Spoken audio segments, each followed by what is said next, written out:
Bien,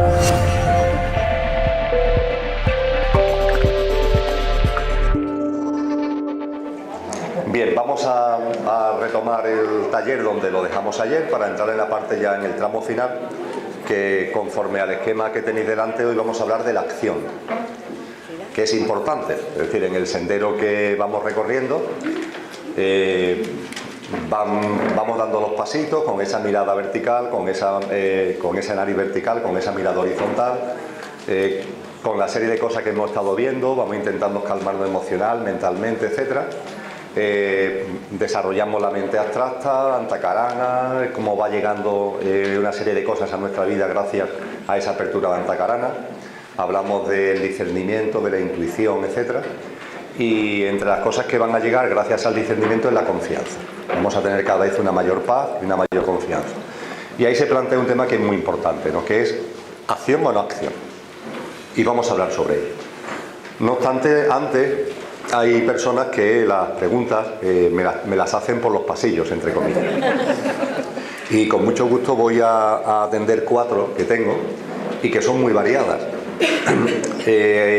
Una de ellas tiene que ver con lo que estamos hablando. Hay 3 que no tienen que ver mucho con lo que estamos hablando, pero que en cualquier caso lo voy a atender con mucho gusto. Ha habido una amiga que me pregunta o me comenta que comparta algo en torno a ese inicio del Evangelio de San Juan, que dice al principio fue el Verbo, y el Verbo se hizo carne, y el Verbo era Dios, y el Verbo se hizo carne y habitó entre nosotros. Se dice en ese primer capítulo. ¿Qué es eso del Verbo? Todas las tradiciones espirituales tienen un contenido muy profundo. Lo mantengan más o lo mantengan menos, cuando se leen sus textos hay siempre una sabiduría, que es la que yo llamo una sabiduría primordial. Hay un tronco común que está en todas. De forma muy breve expresado, ayer hice mención a una charla que di sobre el origen de la existencia del universo y de la vida humana en Madrid el 29 de enero, que lo tenéis publicado en el blog que gestiono.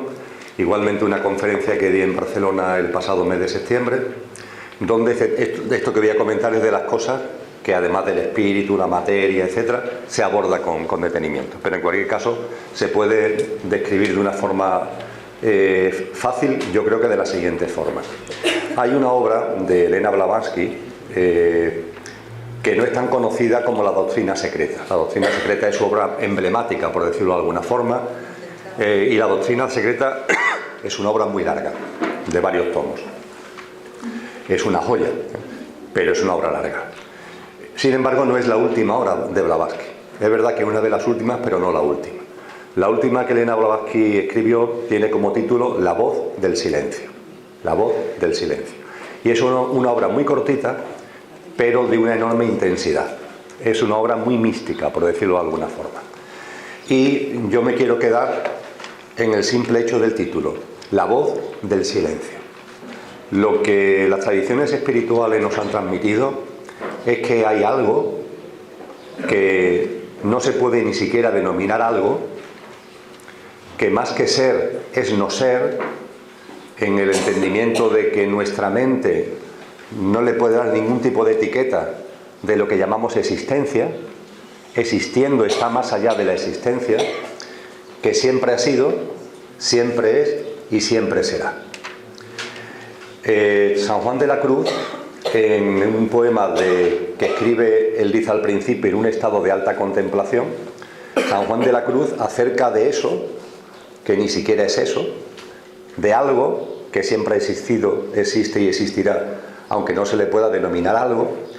Él, en ese poema que tiene como título Qué bien sé yo la fuente que emana y corre, él dice literalmente, parafraseándolo un poquito, dice en un momento determinado: no sé su origen, pues no le tiene, pero es el origen de todo lo que lo tiene. Eso es. No sé su origen, pues no le tiene, pero es el origen de todo lo que lo tiene. De esto estamos hablando. Esto está en el misticismo cristiano, está en el ámbito del sufismo, está en el ámbito del hinduismo, del budismo esotérico, etcétera, etcétera. Está en todas las tradiciones espirituales. La percepción de que hay algo que ni siquiera puede ser denominado algo, que no tiene origen y es el origen de todo, a su vez, y que, dice Blavatsky en La voz del silencio, el único atributo que le podemos dar desde la mente humana, el único atributo es silencio. Silencio.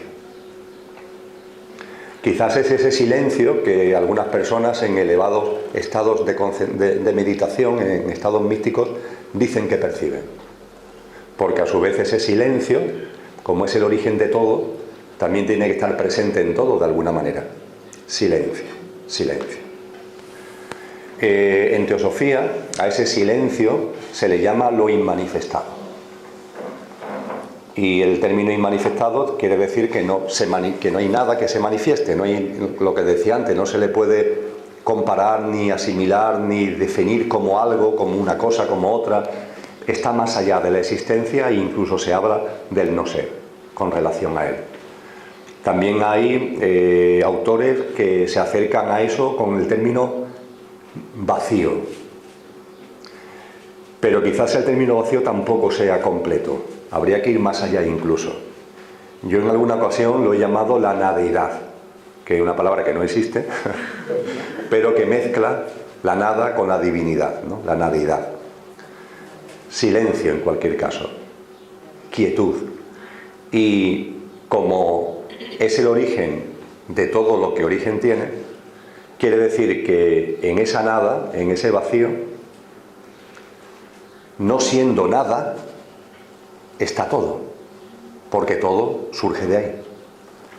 El cómo de lo que es nada, entre comillas, puede surgir todo, Taimi, al que estamos citando mucho en este taller, y creo que hacemos bien porque tiene muchas aportaciones muy valiosas. Taimi, otra de sus obras, hemos hablado del conocimiento de sí mismo, que es el que traje conmigo. Hemos hablado de la ciencia del yoga, que es el que explica los Yoga Sutras de Patanjali. Tiene otra obra también bestial, que es El hombre, Dios y el universo. El hombre, Dios y el universo es un texto de más de 500 páginas que está dedicado a la cosmogénesis, es decir, está dedicado a este tipo de cosas, al origen de todo lo que hay, al origen del universo, de la existencia y, por supuesto, a partir de ahí, al origen de la propia humanidad y del ser humano. En ese libro, los 4 primeros capítulos se dedican a lo inmanifestado. 4 capítulos, 50 y tantas páginas, intentando de alguna manera, a donde los vislumbres que podemos tener desde la mente abstracta, intentando de alguna manera llegar ahí. Y para explicar cómo lo que es vacío es nada, ahí a su vez puede estar todo contenido en potencia para manifestarse, y se diferencia entre lo inmanifestado, esa cosa que estamos hablando, y todo lo que surge de él, que es lo manifestado, y se llama manifestado porque ya tiene alguna forma que nosotros podemos percibir. Pues bien, para explicarlo, él nos invita a reflexionar sobre el número 0. El número 0, como sabéis, en matemática hay 3 números, hay tres magnitudes. Todas las matemáticas se construyen sobre 3 magnitudes. El 1, a partir del 1 ya todo lo que conocemos como números, el 2, que es 1 más 1, el 3, que es 1 más 1 más 1, etc. El 1. Una magnitud que tiene ya un componente de misterio, que es infinito, el infinito. Y el infinito, aunque las matemáticas lo utilizan, pero ¿qué es el infinito? Porque siempre habrá un infinito mayor que el infinito, siempre habrá más que más. No obstante, se utiliza en matemáticas, como lo sabéis. Y la tercera magnitud, que es todavía más misteriosa, es el 0. El 0 es un elemento matemático que hoy nosotros lo utilizamos con normalidad, pero creo que sin recapacitar sobre lo que es, porque es 0, es nada. Y la complejidad de esta magnitud se pone en evidencia si nos damos cuenta de que hasta tiempos no demasiado lejanos, las matemáticas el 0 no lo concebían. Por ejemplo, en el ámbito romano, en el Imperio Romano, y mira que la cultura romana fue potente. Sabéis que, por ejemplo, nuestro sistema jurídico en buena parte está basado, ¿no?, en las aportaciones del derecho romano, por ejemplo. Bueno, pues en el mundo romano había unos números, los números romanos, que los conocemos, ¿verdad? Bueno, pues recapacitar y recordar que el 0 no existe en los números romanos. Empiezan por el palotito, empiezan por el palote, por el 1. No existe el 0. Se habla de que el cero tuvo su origen bien en el Extremo Oriente en un momento concreto. Hay quien lo achaca a la época clásica de los mayas, 1300 años antes de Cristo. Algunos autores dicen que no, que fueron los árabes. Los árabes quizás los que realmente inventaron fue el álgebra. El álgebra son ecuaciones que explican lo que decíamos con palabras. Por ejemplo, cuando Pitágoras establece el famoso teorema de Pitágoras, el tema de la hipotenusa, los catetos, etc., lo escribe. No hace una formulación matemática, no hace una ecuación matemática, lo escribe. La cultura árabe lo que nos enseñó fue a lo que estaba expresado, aquello que tiene contenido matemático y estaba expresado con palabras, ponerlo en ecuaciones. Esas ecuaciones, si las aplicamos al cero, que es lo que nos dice Taimi, podríamos decir, no, cero es igual a ¿qué? Pues 1 menos 1 es igual a 0, ¿verdad? Es decir, el 0 en sí contiene al 1 y al menos 1. De la misma forma que 2 es igual a 1 más 1, por tanto 2 contiene a 1 y a 1, el 0 es igual a 1 menos 1, con el cual el 1 y el menos 1 están en el 0. Pero claro, también está el 2 y el menos 2, y el 3 y el menos 3, y el 5 y el menos 5, y el 1000 y el menos 1000, y el millón y el menos el millón, y el billón y el menos el billón, y el cuatrillón y el menos el cuatrillón. Y podríamos estar así eternamente. Todos los números habidos y por haber que podamos imaginar están contenidos en el cero, con la peculiaridad que están con signo positivo y con signo negativo. Todo está en el cero. Pues él nos invita a reflexionar sobre esto para entender cómo todo está en esa nada, que sin embargo va a ser el origen de todo. El origen de todo, ¿cómo se produce? ¿Cómo es posible que de esa nada donde está todo en potencia salga todo? Volvemos al título de la obra de Blavatsky, La voz del silencio. El silencio tiene voz. Más recientemente lo han expresado Simon y Garfunkel, ¿verdad? Con el sonido del silencio, de Sound of Silence. El silencio, dice Blavatsky, recogiendo el saber, la sabiduría de muchas tradiciones espirituales, tiene voz. Esto es una forma preciosa, metafórica, de acercarnos al elemento básico, la vibración. La voz es vibración. Ese silencio vibra, vibra, vibra. Con lo cual el atributo de silencio, que es el único que realmente le podemos dar a eso que no es nada en particular, a eso que es más no ser que ser, ese atributo que le damos de silencio, ese silencio vibra. Esto Blavatsky lo escribió en 1890, 1891. Hoy la ciencia, sabéis que ha confirmado que el vacío existe y que el vacío vibra. Einstein fue el primero que, cuando empezó a observar el universo y a aplicar en él las leyes de la relatividad, observó que el comportamiento de las ondas en el universo tienen interferencias, que hay algo que lo interfiere y que hacía que las formulaciones matemáticas no se ajustaran a la realidad. Él llegó a la conclusión de que subyacente está el vacío. Fue el primero que lo vio, que yo sepa, que subyacente en todo el universo está el vacío. Y él escribió que ese vacío, lo llamó la densidad del vacío, afecta, por ejemplo, al movimiento de la luz en el universo y la interfiere, esa presencia subyacente del vacío. Mucho después, varias décadas después, un equipo de investigadores, encabezados por un señor llamado Higgs, profundizaron en ello. Y, confirmando a Einstein, le hicieron un pequeño matiz, pero importante. Dijeron, es verdad que el vacío está ahí, de alguna manera presente. Pero ese vacío no es lo que afecta, por ejemplo, al movimiento de la luz por el universo. Lo que le afecta es el hecho de que el vacío vibra. Y como el vacío vibra, la vibración del vacío afecta, por ejemplo, a las ondas de luz y las desvía, las interfiere. No es el vacío en sí, sino la vibración del vacío. Higgs, con su equipo, llamaron a la vibración del vacío, para diferenciarlo de la vibración de las demás partículas, lo llamaron bosón. El bosón es la vibración del vacío. Y a lo mejor os suena lo del bosón de Higgs. El bosón de Higgs, el bosón es la vibración del vacío y se dice de Higgs porque fue el científico que encabezó el equipo que llegó a esta conclusión. Y ellos dijeron a su vez que se necesitaría tal cantidad de energía para demostrar esto, que la humanidad no estaba en condiciones de demostrarlo, y eso se quedó como una teoría. Pasó el tiempo y se construyeron los aceleradores de partículas. Funciona uno en Estados Unidos, funciona otro en Europa, el de Ginebra. Los aceleradores de partículas lo que intentan es reproducir, se hacen muchos experimentos. Hay 10.000 científicos trabajando en el de Ginebra, que es la crème de la crème, ¿no?, de la élite científica europea.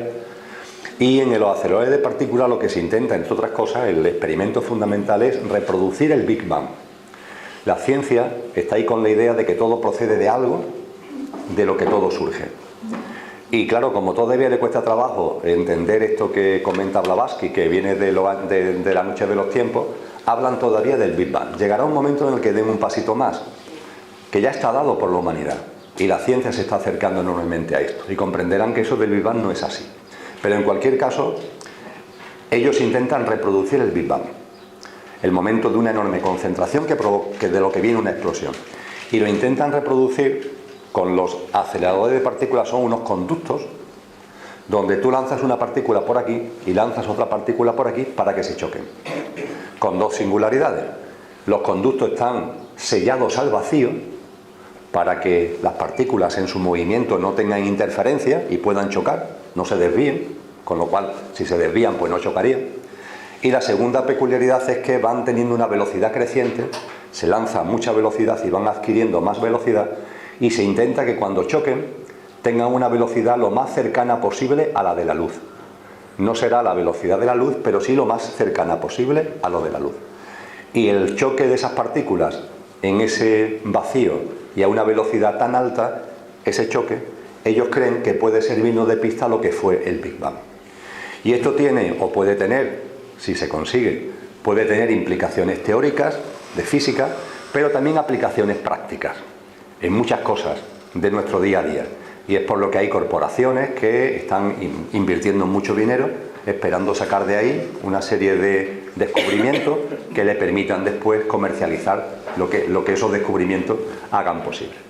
Bien, con este tema se ha estado insistiendo mucho en los medios de comunicación, aparecían noticias de vez en cuando de la controversia, de que ese experimento era un peligro para la humanidad, si al chocar las partículas iba a provocar un agujero negro que se podía comer al planeta Tierra. Ha habido muchos comentarios en los medios de comunicación.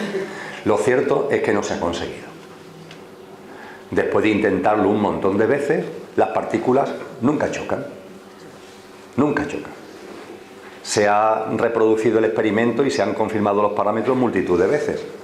Que el vacío es vacío, que no hay nada que interfiera a las partículas, que los modelos de lanzamiento de las partículas, los modelos informáticos son correctos en cuanto a temas de ángulo para que el choque se produzca, pero después de estar una y otra vez confirmando todo, las partículas siguen sin chocar.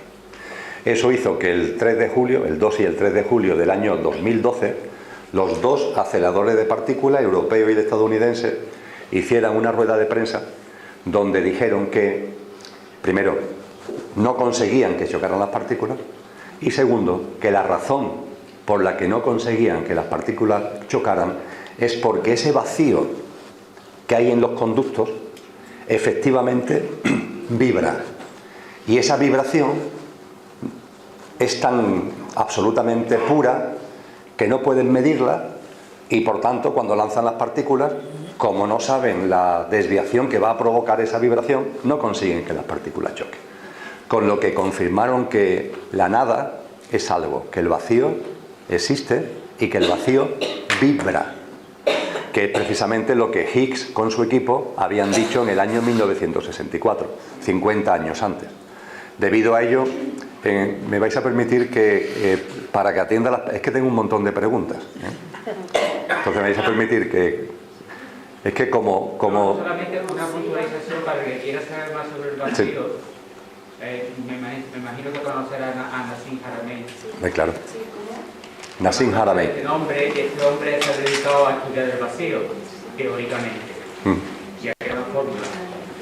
y hay un vídeo de 8 horas que os podéis explayar con todo lo que queráis saber sobre el vacío. Se llama Nassim, con doble S-M, Aramey. Aramey, tal como yo. Muchas gracias. No, me vais a permitir que esta pregunta y 3 más que tengo, y lo que comparta después sobre la acción, lo haga del tirón, ¿eh? Porque a las 12:15 tenemos que cerrar la sesión, también por la organización de la casa, ¿eh? Lo que se confirma, por tanto, es que las aportaciones de Higgs son correctas, y al año siguiente, en el año 2013, le dieron el Premio Nobel de Física, por lo que había aportado en 1964, pero hasta ese momento no se había podido confirmar. Con lo que la voz del silencio está confirmada. El vacío tiene voz. El silencio, que es el atributo del vacío, tiene voz. Y la voz es vibración. Lo que nuestra amiga pregunta es acerca del verbo. Bien, pues ya lo tenemos ahí al alcance de la mano. Tenemos una realidad primaria, lo absoluto, que es lo inmanifestado. Vacío, silencio, quietud. Y no siendo nada, ahí está todo en potencia. Y de ahí surge todo. El sufismo lo llama la noche. Y tiene una metáfora preciosa, porque dice: de la noche sale el sol. La noche es lo inmanifestado, el sol lo manifestado. Por cierto, el sol vuelve a la noche, ¿verdad? Todas las tradiciones espirituales nos hablan de que lo manifestado surge y después de eones de tiempo vuelve otra vez a lo inmanifestado. La ciencia esto lo sabe, porque sabéis que se nos comenta que el universo está en expansión, pero que se contraerá. La ciencia actual ya ha percibido esto. El sol sale y el sol se vuelve a poner. Estos periodos, que en el hinduismo se llaman procesos manvantáricos, que son de eones de tiempo, sería el ciclo eterno. Lo inmanifestado siempre está. Surge lo manifestado, y lo manifestado, como el sol, hay un momento determinado que vuelve otra vez a subsumirse en lo inmanifestado. Y posteriormente, en lenguaje nuestro, en lenguaje humano, vuelve a salir y vuelve a introducirse. Es un ciclo eterno, un ciclo eterno, un ciclo eterno.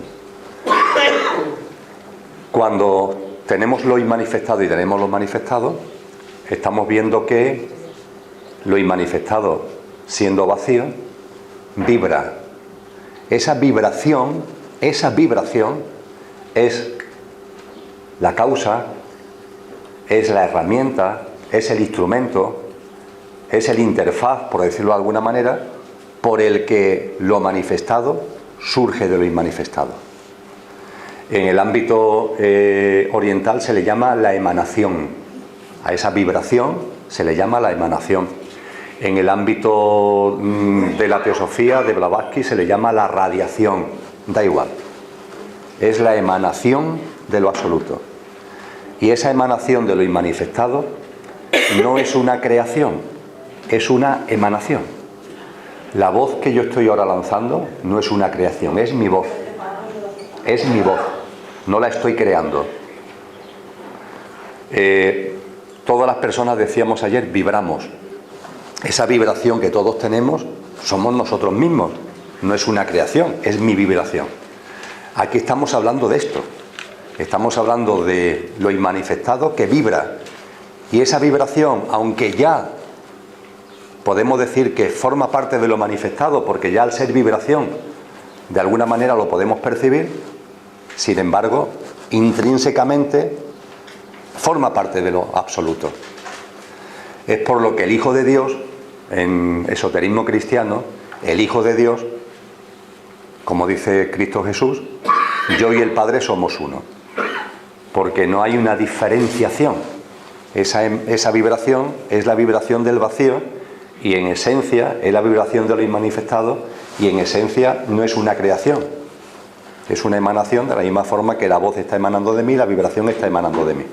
Daros cuenta que esto el cristianismo lo dice todos los días en la iglesia, aunque hayan perdido la sustancia, porque en el credo cristiano que se reza en las misas, hablando del Hijo de Dios, ¿qué se dice?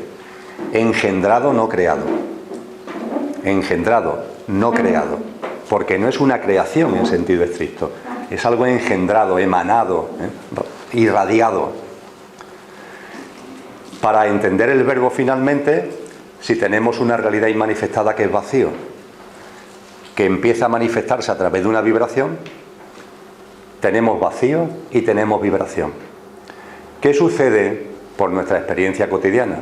¿Qué sucede cuando en un vacío hay una vibración? Hay eco. Hay eco. Sabemos que en habitaciones vacías tú dices ¡ah! Y surge ¡ah! Bueno, pues analógicamente lo mismo ocurre en el ámbito de lo manifestado. Esa vibración que ha surgido, que ha sido una emanación, reverbera en el propio vacío. Es como si yo soy lo inmanifestado, perdonadme la broma, mi voz es la vibración que emana de mí, y en el vacío que soy yo, esa voz reverbera en un eco que hace om, om, om, om, om, om. Bueno, pues esa reverberación da origen a lo que en ciencia se denominan dimensiones. Cada nuevo eco es más denso. Cuando hacemos A, surge una cadena de eco. A. Cada nueva A es más débil, ¿verdad? Tiene una frecuencia vibracional más baja. En términos científicos es más denso. Esto da lugar a lo que llamamos dimensiones. Pues bien, al principio fue el verbo y el verbo era Dios y el verbo se hizo carne y habitó entre nosotros. Es esto, es la reverberación de la vibración del vacío en el vacío. Eso es el verbo, la reverberación de la vibración del vacío en el vacío. Y esa reverberación se hace carne porque en la medida en la que la cadena de ecos se va densificando, la frecuencia vibracional cada vez es más baja, va surgiendo lo que denominamos materia. A esto se hace referencia en el Evangelio de Juan y es una auténtica preciosidad.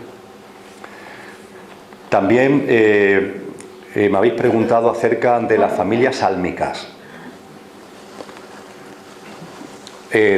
Son dos cosas distintas, aunque a veces van a la vez, los pactos de amor entre almas y las familias sálmicas. Hay ocasiones donde las almas que tienen relaciones entre comillas familiares, ahora me explicaré, hacen también pactos entre ellas para las encarnaciones que realizan. Pero la figura de las familias sálmicas tenéis que entenderla con el ejemplo del árbol que utilizábamos ayer. Hay una única alma universal, una única. Y esa alma universal podemos verla metafóricamente como un gran árbol con multitud de hojas y cada hoja es un alma individual. De tal forma que el alma individual que está en mí pertenece al mismo árbol que las almas individuales que están en cada uno de vosotros. Pues bien, metafóricamente, siguiendo con la metáfora, las familias sálmicas podemos verlas por el hecho de que las hojas, cada una de ellas, por puñaditos, pertenecen a un mismo racimo de hojas. Que hay una ramita, entre comillas, de donde salen varias hojas, ¿verdad? O sea, las ramitas no salen todas de la misma, las hojas no salen todas de la misma ramita. El árbol es uno, al árbol le salen ramas grandes, de las ramas grandes salen ramas ya no tan grandes, de esas ramas salen ramitas y de esas ramitas, que son ya muchas, claro, ya son muchas, salen hojas. Así es como las familias, metafóricamente hablando, podemos ver que están agrupadas, como las almas, metafóricamente hablando, estamos agrupados en familia. Esto en esoterismo ha dado lugar a muchas cosas, como el tema de los 7 rayos, a muchas maneras de intentar contemplar esto. Yo lo que fundamentalmente incidiría en el hecho de que precisamente con la analogía del árbol, aunque todas las hojas están integradas en ese árbol y forman parte de esa unidad, el árbol también tiene ramas, de las que salen ramitas, de las que salen ramitas, de las que salen racimos de hojas, y ese racimito de hojas es a lo que se llama familia de almas, en sentido estricto. También se me ha preguntado acerca de Avalón. Habéis sido bastantes, por cierto, lo que habéis preguntado acerca de Avalón. Compartir acerca de Avalón para mí es un placer. Es un placer por las cosas que comparto en el libro Ojos Nuevos, en la primera parte del libro Ojos Nuevos, las crónicas de Avalon, y es un placer porque desde que conjuntamente con Lola estudio teosofía, una de mis puntos de atención, no de obsesión, bajo ningún concepto, pero sí de atención, es si hay alguna pista en alguna tradición antigua o en alguno de estos sabios y sabias a los que he hecho referencia, alguna pista que nos ayude a entender percepciones que tienen muchos seres humanos acerca de Avalon o acerca de Shambhala, es decir, acerca de unas realidades que están aquí, en este mundo, entre comillas, pero es como si no fueran de este mundo. Como si, estando aquí, su vibración, la del escenario y la de las formas de vida que están ahí, fuera distinta. Como más sutil, más consciente, diríamos más elevada. Lo único que he encontrado al respecto, y no deja de ser simplemente una cosa muy a modo de conjetura, y así por favor tomarlo, no una línea simplemente de indagación, de investigación. No sé si a lo mejor el año que viene, cuando nos vamos a ver aquí, pues esto habré encontrado nuevas cosas, no lo sé. Simplemente tomarlo como una posibilidad. Acudiendo a las tradiciones espirituales serias, y en la Doctrina Secreta, en el volumen 1 de Elena Blavatsky, se explica muy bien, se nos hace llegar un tema que os puede sorprender y que, por razones del contenido del taller, no voy a entrar en ello en profundidad. Pero se nos explica que lo que llamamos Tierra, en terminología teosófica, los planetas son globos, globos. El globo que denominamos Tierra, realmente no hay uno, sino que hay 7. Hay 7 globos. Esos 7 globos forman lo que se denomina la cadena planetaria. El planeta Tierra está presente, entre comillas, tiene una realidad que se manifiesta en 7 globos. Cada uno de estos 7 globos es el planeta Tierra, pero con 7 manifestaciones. Nosotros, la vida que denominamos humana, está en el 4.º globo. Cada uno de esos globos se diferencia del anterior por, expresado también de manera muy coloquial, por la mezcolanza que hay entre el espíritu y la materia. El primer globo, la materia tiene muy poca presencia y el espíritu tiene muchísima presencia. El segundo globo, el espíritu sigue siendo claramente mayoritario, pero la materia empieza a tener ya más presencia. El tercer globo, el espíritu sigue teniendo todavía una presencia mayoritaria, pero ya la materia casi lo alcanza. El cuarto globo, que es el que estamos nosotros, hay como un reparto equitativo entre espíritu y materia. El quinto globo, empezamos otra vez el proceso al revés.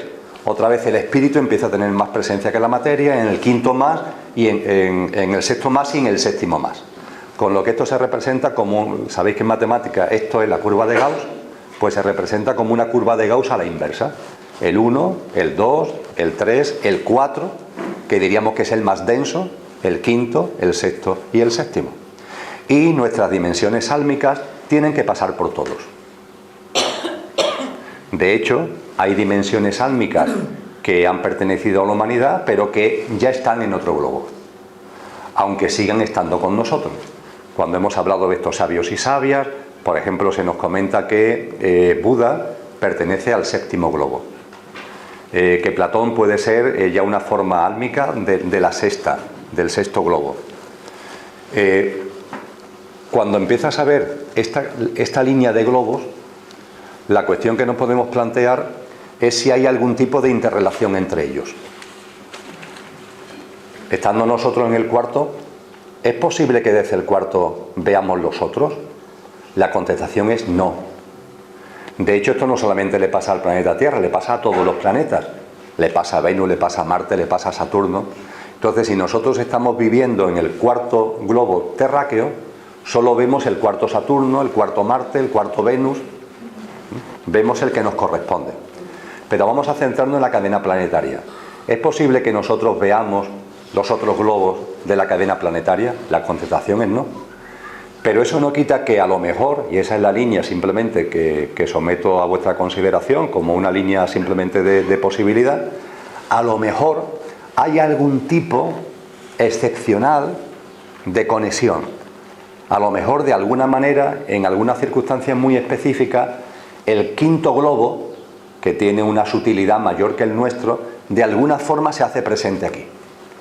Y esto puede ser lo que hace que a lo mejor en alguna zona del planeta, desde tiempos inmemoriales se nos habla de que hay una conexión con un mundo que, siendo terráqueo, porque es terráqueo, porque el mundo de Avalon, el mundo de Shambhala es terráqueo, no es otro planeta, es terráqueo, pero sin embargo tiene unas características frecuenciales, vibracionales, más sutiles, y con formas de vida que, siendo humanas, también tienen una evolución en conciencia también mayor. Es lo único que puedo compartir al respecto. Ya iremos viendo con el paso del tiempo si puedo compartir alguna cosa más. Es algo simplemente a modo de indagación, y que no lo toméis de otra manera. No lo toméis de otra manera. Perdona, ¿se pueden denominar los diferentes canales energéticos que hay en el planeta Tierra, que hay diferentes zonas, que son más sensibles? No, pero aquí no estamos hablando de canales energéticos del planeta Tierra, estamos hablando de otras tierras, ¿eh? Lo que se pueden poner en... Pero que eso, lo que me refiero a los canales energéticos, por ejemplo, Avalon, ¿no? Es una zona donde hay más sensibilidad y donde hay unas frecuencias más superiores, más conscientes, que hay más sensibilidad para conectar. Sí, quizá nos puede servir de símil, pero ya está. Tampoco también lo pongo como posibilidad, que todos los seres humanos tenemos un cuerpo etérico. Nuestro cuerpo físico denso tiene como elemento subyacente, como le llaman el doble corpóreo, sobre el que el cuerpo físico denso surge, tenemos un cuerpo etérico. Y ese cuerpo etérico tiene manifestaciones en el físico. Siendo etérico, tiene manifestaciones en el físico denso.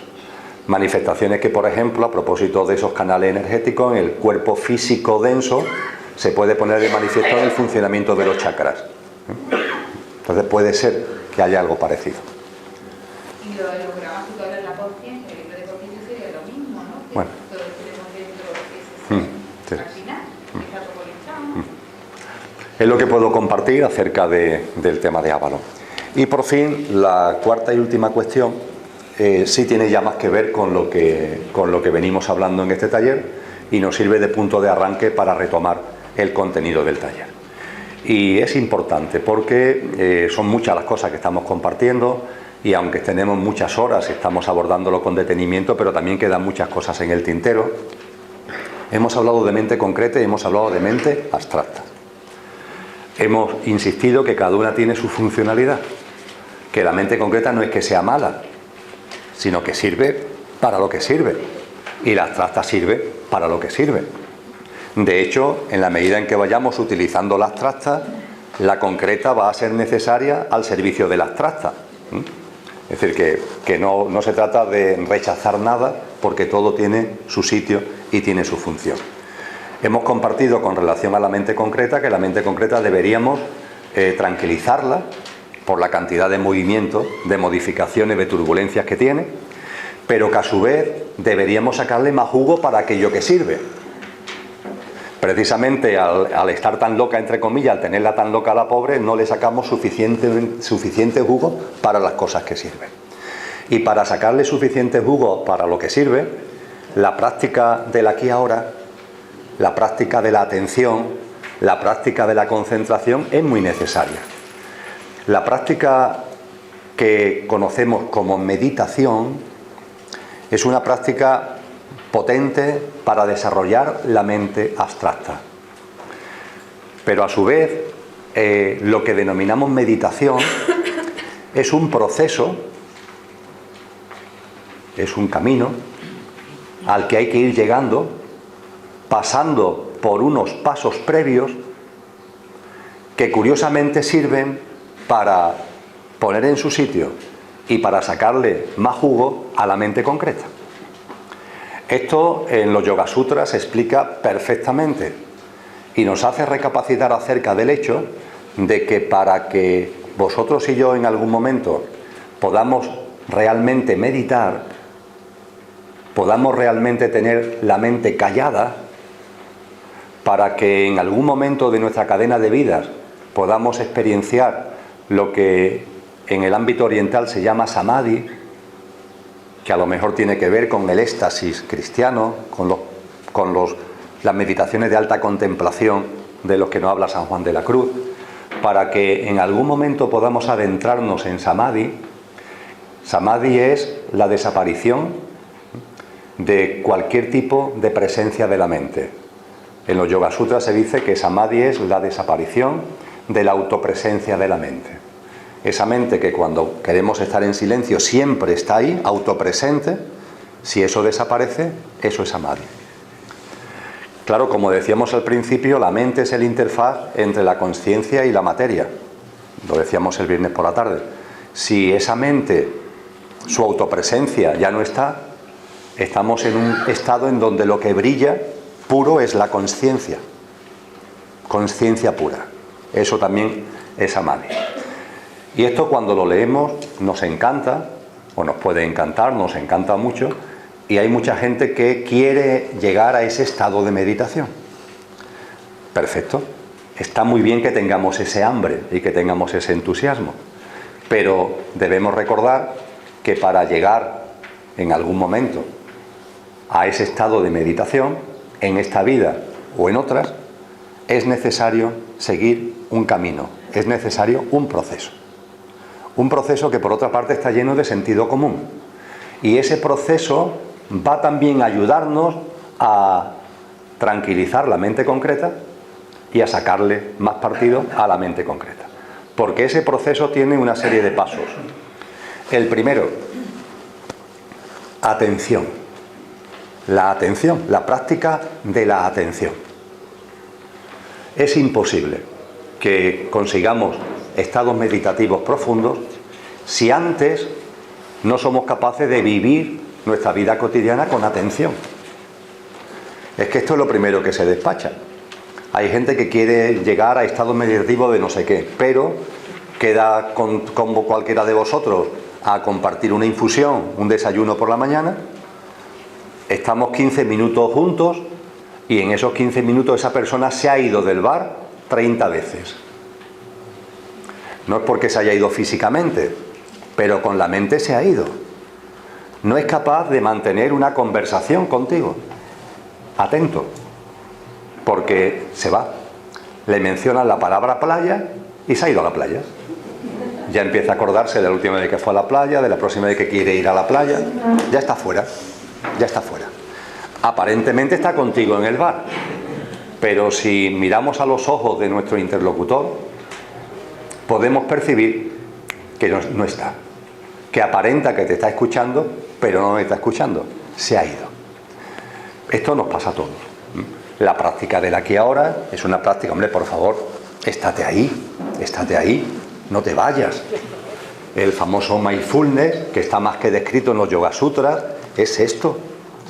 Atención, momento presente, aquí ahora, estate en tu sitio. Esto es un paso imprescindible para avanzar en el camino meditativo. Y coincidiréis conmigo que a su vez es algo muy válido para que nuestra mente concreta se tranquilice y sacarle a la mente concreta más jugo.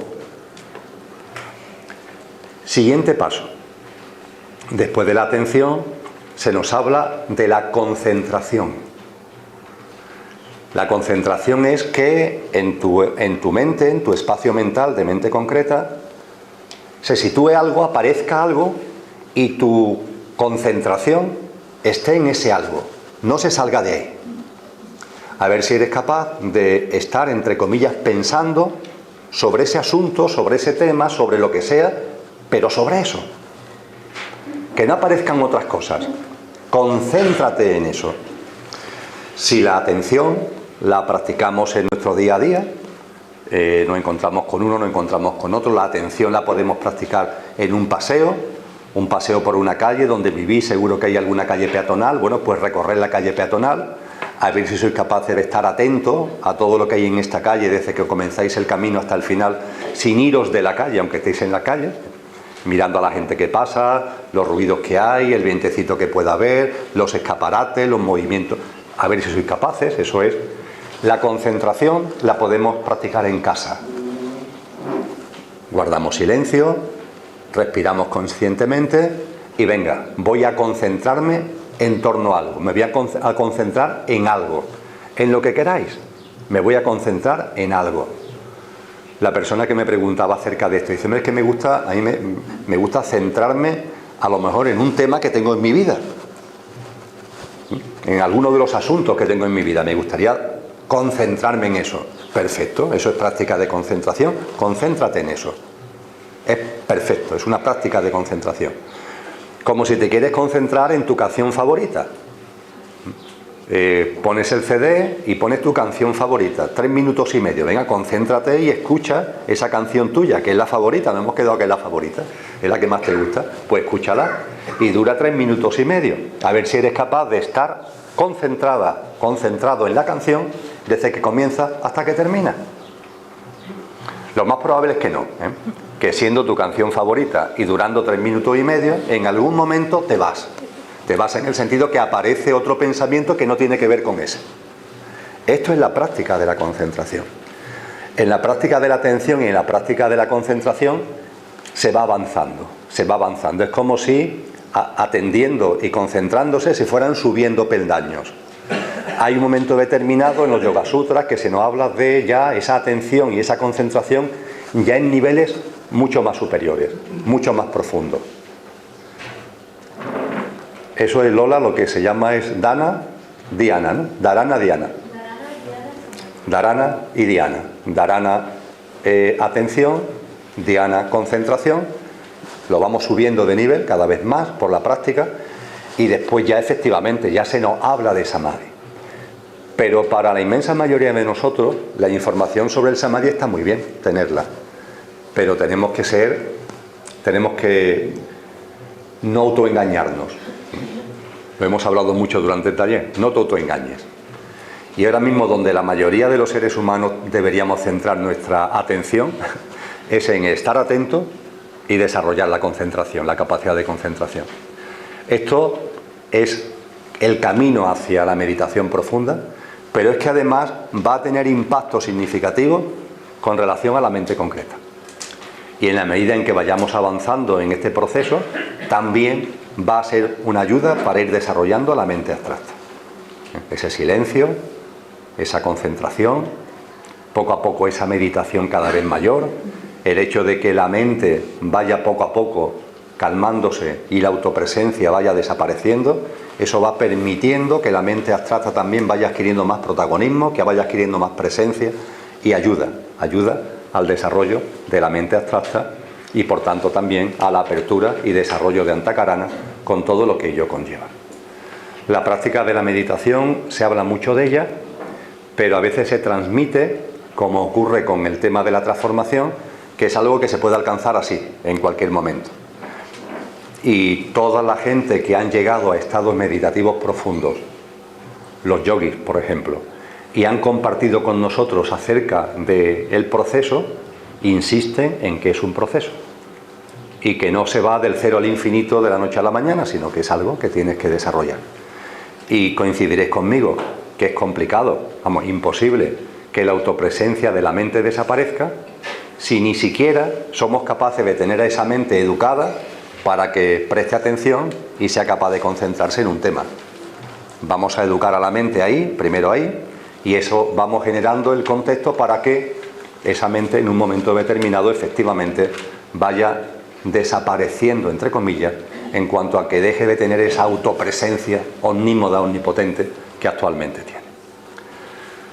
De esta forma vamos avanzando en el sendero, sin prisa, pero sin pausa. Y compartíamos ayer que en ese avance empezaremos a percibir nuevas formas de ver la vida. Sin prisa, pero sin pausa. Nuevas formas de ver la vida, que nos irán aportando más paz, más tranquilidad, una percepción de la vida cada vez más global. Daros cuenta también de la importancia que todas las tradiciones espirituales dan a la altura. Dios no está en la altura. Dios no está encima de un monte, ni está encima de la luna. La divinidad está en todo, está en vosotros, está en mí. Sin embargo, las distintas tradiciones espirituales siempre a la divinidad la sitúan en la altura. ¿Por qué? Porque en la medida en la que nos vamos transformándose en Dios, vemos la vida con mayor perspectiva.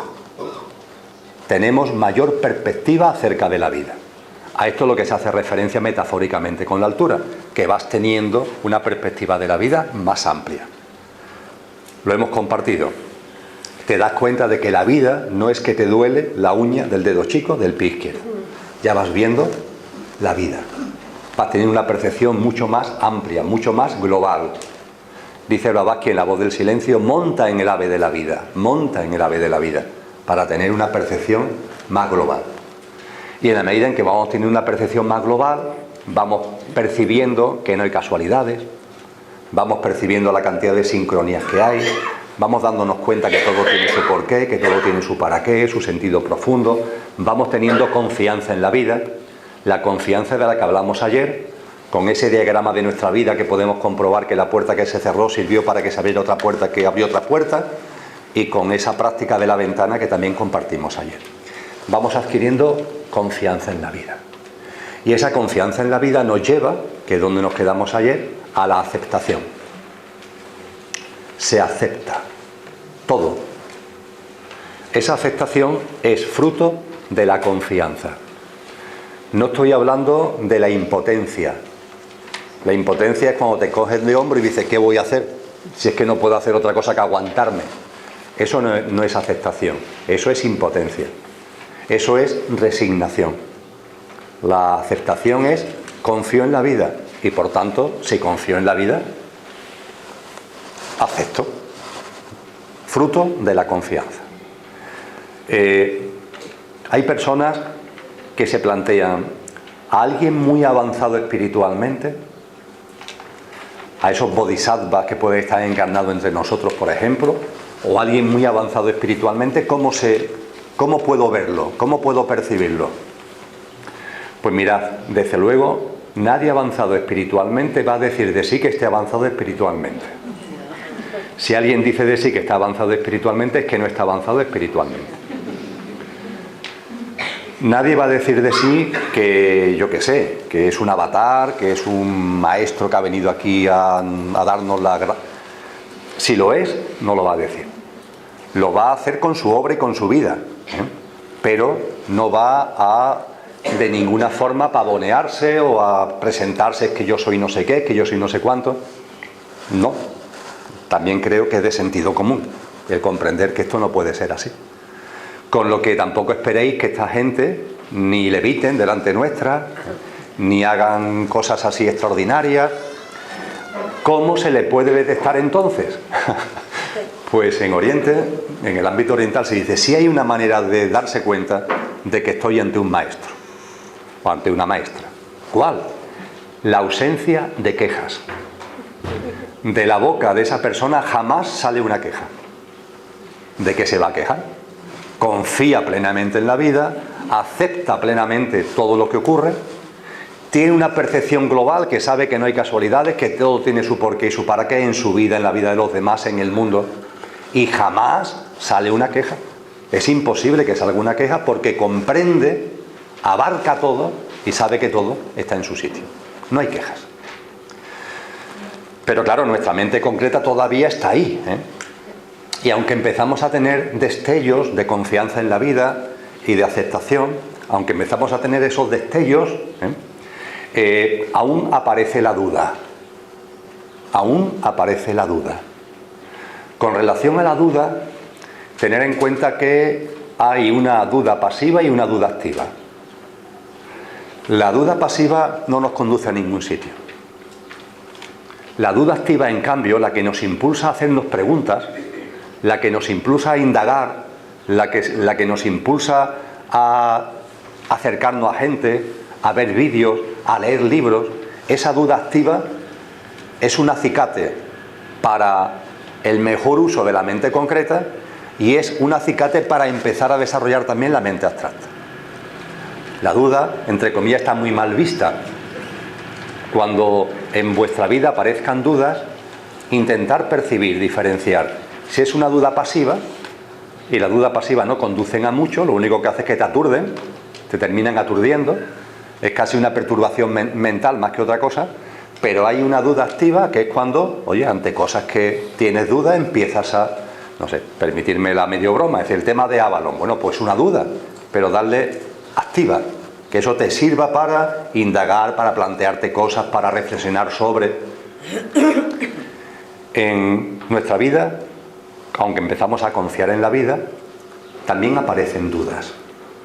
Esas dudas hacen que la aceptación esté como tambaleándose a veces. Y la gran duda que aparece en vuestra cabeza y en la mía cuando hablamos de confiar en la vida y la aceptación es tanto sufrimiento, tanta miseria, tanta violencia que hay en el mundo. Todo eso tiene su porqué, todo eso tiene su para qué.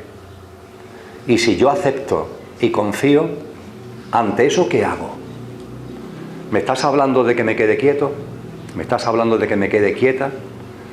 ¿Me estás hablando de que me mantenga ajeno a todo lo que está ocurriendo?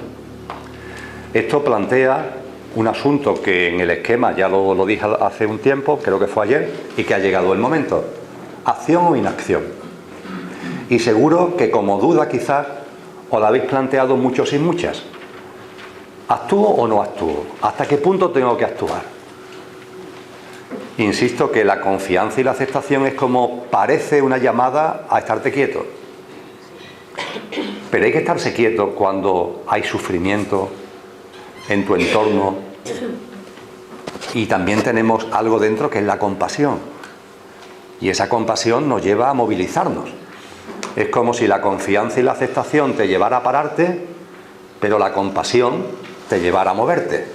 Y te quedas ahí diciendo, bueno, ¿qué hago exactamente?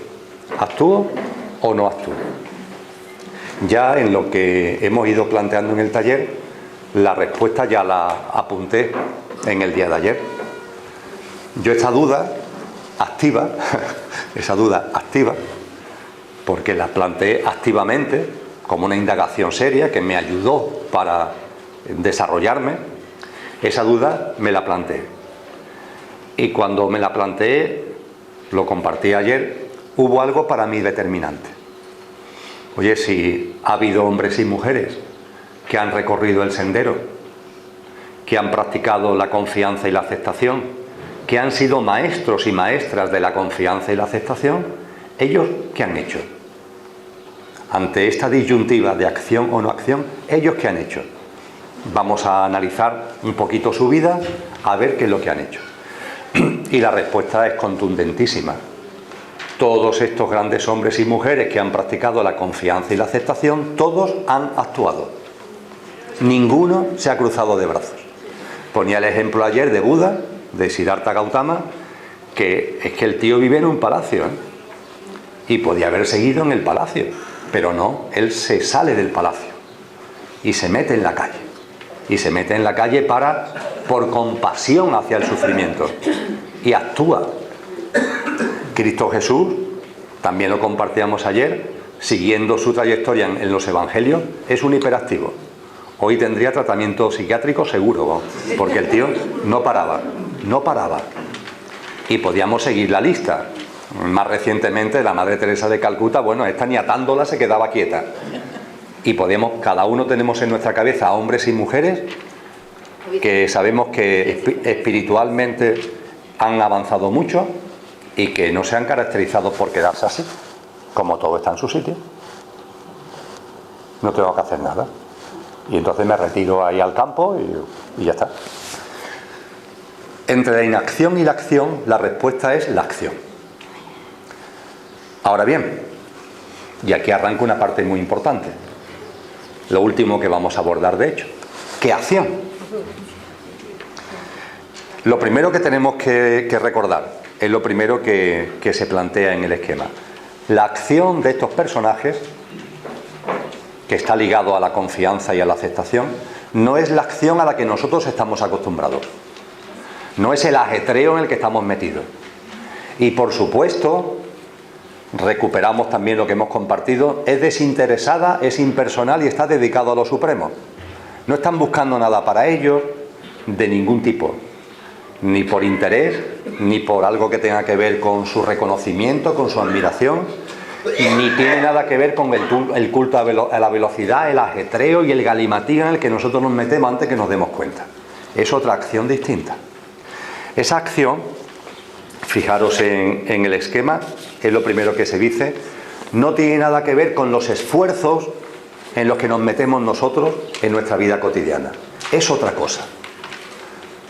Y si es otra cosa, ¿qué es?